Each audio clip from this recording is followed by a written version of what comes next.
வடகிழக்கு பருவமழை தொடங்குவதற்கு முன்னால் எடுக்க வேண்டிய முன்னெச்சரிக்கை நடவடிக்கைகள் குறித்த ஆலோசனை கூட்டமாக இது ஏற்பாடு செய்யப்பட்டிருக்கு. முன்னெச்சரிக்கை என்பது இருந்தாலே எந்த பாதிப்பையும் நாம் தடுத்திட முடியும்.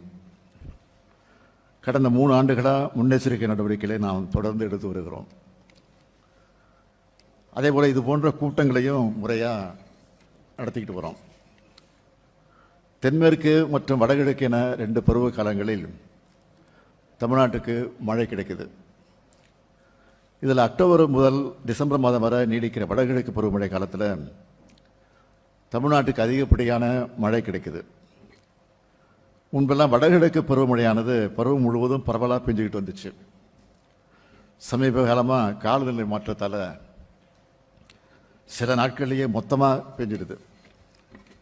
இன்னும் சொல்லப்போனால் சில மணி நேரங்கள்லேயே பருவகாலத்துக்கு மொத்த மழையும் கொட்டி தீர்த்துது. இதை எதிர்கொள்வது தான் மிக மிக முக்கியமானதாக இருக்குது. இதனால் பொதுமக்கள் பெரிய அளவு பாதிக்கப்படுறாங்க. அது மட்டுமல்ல, பொதுமக்களோட அவசிய தேவையான குடிநீர், சாலை, மின்சாரம் உள்ளிட்ட உட்கட்டமைப்புகளுக்கும் பெரும் சேதம் ஏற்படுது.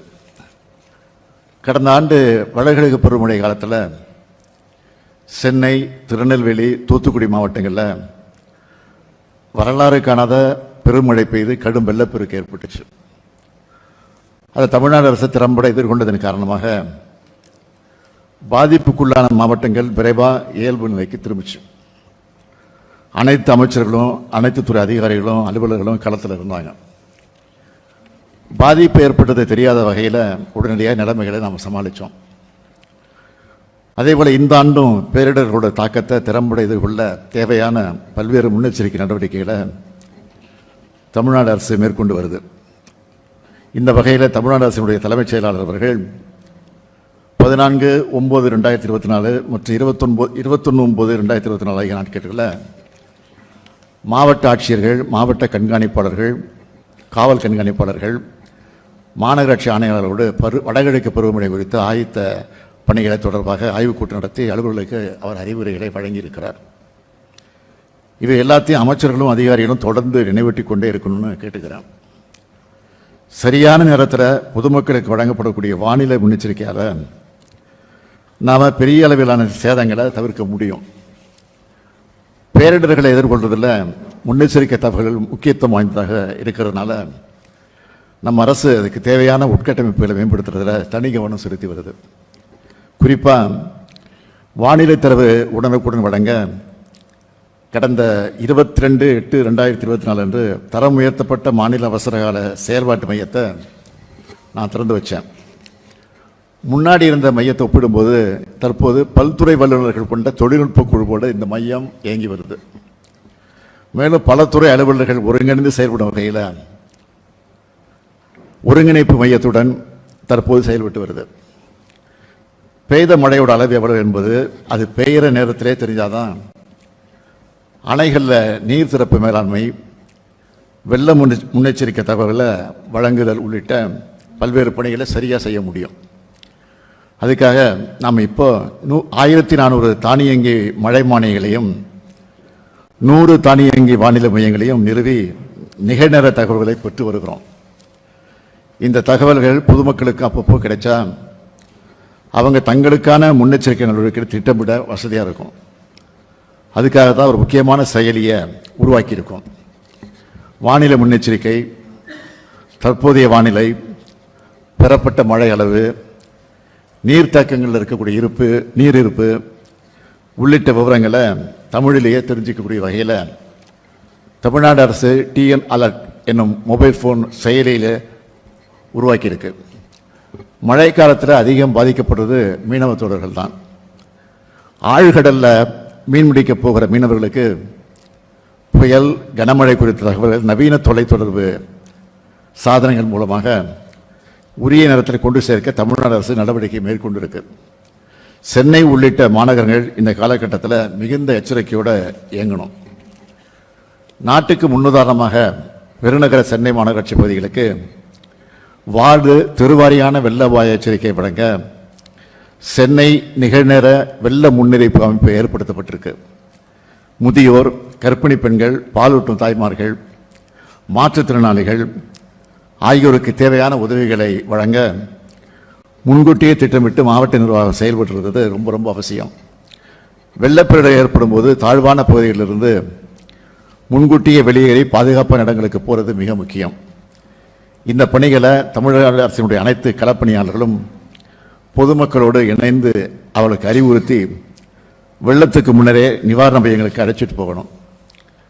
அவங்களுக்கு தேவையான தூய்மையான குடிநீர், கழிவறை, தடையற்ற மின்சாரம், உரிய நேரத்தில் உணவு ஆகியவற்றை வழங்கணும். வெள்ளம் ஏற்பட்ட உடனே அரசு இயந்திரம் எவ்வளவு விரைவாக செயல்படணுமோ அவ்வளவு விரைவாக செயல்படணும். ஓர் உயிரிழப்பு கூட ஏற்படக்கூடாது என்ற நோக்கத்தோடு செயல்படணும். அதுக்கு தேவையான நீர் இறைக்கும் இயந்திரம், மர அறுப்பான்கள், ஜேசிபி, படகுகள் போன்ற கருவிகளை தாழ்வான பகுதி பக்கத்தில் முன்கூட்டியே கொண்டு போய் நிறுத்தணும். பல்வேறு வெள்ளத்தடுப்பு பணிகளை வடகிழக்கு பருவமழை தொடங்குவதற்கு முன்னரே விரைந்து முடிக்கணும். மாவட்டத்தை பற்றி முழுமையாக தெரிஞ்ச மூத்த அலுவலர்களை கண்காணிப்பு அலுவலராக நியமிச்சிருக்கிறோம். அவங்க மழைக்கு முன்னதாகவே தங்களுடைய பணிகளை தொடங்கியாகணும். பெருநகர சென்னை மாநகராட்சி அனைத்து மண்டலங்களுக்கு நியமிக்கப்பட்டுள்ள கண்காணிப்பு அலுவலர்கள் அந்தந்த பகுதிகளில் ஆயத்த பணிகள் முறையாக மேற்கொள்ளப்பட்டு வருதான்னு ஆய்வு செய்யணும். வெள்ளத்தடுப்பு பணிகளை மட்டுமல்ல, ஆண்டுதோறும் நாம் மேற்கொள்ளுகிற தூர்வாரும் பணிகள், பாலங்கள், சிறு பாலங்களில் கழிவுகளை அகற்றுதல், நீர்நிலைகளின் கரைகளை வலுப்படுத்துதல், அருந்து விழக்கூடிய நிலையில் இருக்கிற மின்கம்பிகளை சரி செய்தல் உள்ளிட்ட பணிகளும் சரியாக நடைபெற்று வருதான்னு ஆய்வின் போது கண்டறியணும். வெள்ளைக்காலம் என்றாலே மாணவர்கள் ஆர்வத்தால் ஏரி, குளங்கள் போன்ற நீர்நிலைகளுக்கு சென்று விளையாடுறதில் உயிரிழப்புகள் ஏற்படுது. இதை தடுக்க பெற்றோர்களுக்கும் மாணவ செல்வங்களுக்கும் உரிய அறிவுரைகளை வழங்கணும்னு கேட்டுக்கிறேன். வெள்ளம், புயல் போன்ற பேரிடர்களில் தகவல் தொடர்பு, மின்சார வசதி போன்ற அத்தியாவசிய சேவைகள் முடிந்தவரை தடையின்றி வழங்கப்படணும். பாதுகாப்பான குடிநீர், பால், உணவுப் பொருட்கள் தட்டுப்பாடின்றி கிடைக்க வழிவகை செய்யணும். வெள்ளத்தால் நோய் தொற்று ஏதும் ஏற்படாமல் இருக்க புதிய சுகாதார சேவை மற்றும் மருத்துவ சேவைகளை வழங்கணும். அனைத்து துறை அலுவலர்களும் ஒருங்கிணைந்து பணியாற்றினா மட்டும்தான் இது உறுதி செய்ய முடியும். பேரிடர் மேலாண்மையில் தன்னார்வலர்களது பங்கும் மிகவும் அவசியமானது. எனவே தேடல், மீட்பு மற்றும் நிவாரணப் பணிகளில் தன்னார்வலர்களோடு இணைந்து பணியாற்ற முறையான செயல் திட்டத்தை மாவட்ட நிர்வாகம் உருவாக்கணும். எந்த ஒரு சவாலாக இருந்தாலும் அதில் ஈடுபடுகிற அனைவரும் ஒருமித்த கருத்தோடு ஓரணியாக நின்னா, அப்படி செயல்பட்டால் அதில் வெற்றி என்பது 100 விழுக்காடு சாத்தியம். பருவமழையால் ஏற்படக்கூடிய சவால்களை எதிர்கொண்டு பொதுமக்களின் துயதுடைக்க அரசு நிர்வாகம் மொத்தமும் ஓரணியாக நின்று செயல்பட்டால் வெற்றி நிச்சயம் என்று கூறி என் உரை இந்த அளவோடு நிறைவு செய்கிறேன். நன்றி, வணக்கம். பாதகம் செய்பவரை கண்டால் நாம் பயங்கொள்ளலாகாது பாப்பா, மோதி மிதித்து விடு பாப்பா, அவர் முகத்தில் உமிழ்ந்து விடு பாப்பா. அண்மை செய்திகளை உடனுக்குடன் தெரிந்து கொள்ள இணைந்திருங்கள் இயம்நாடு தொலைக்காட்சியுடன்.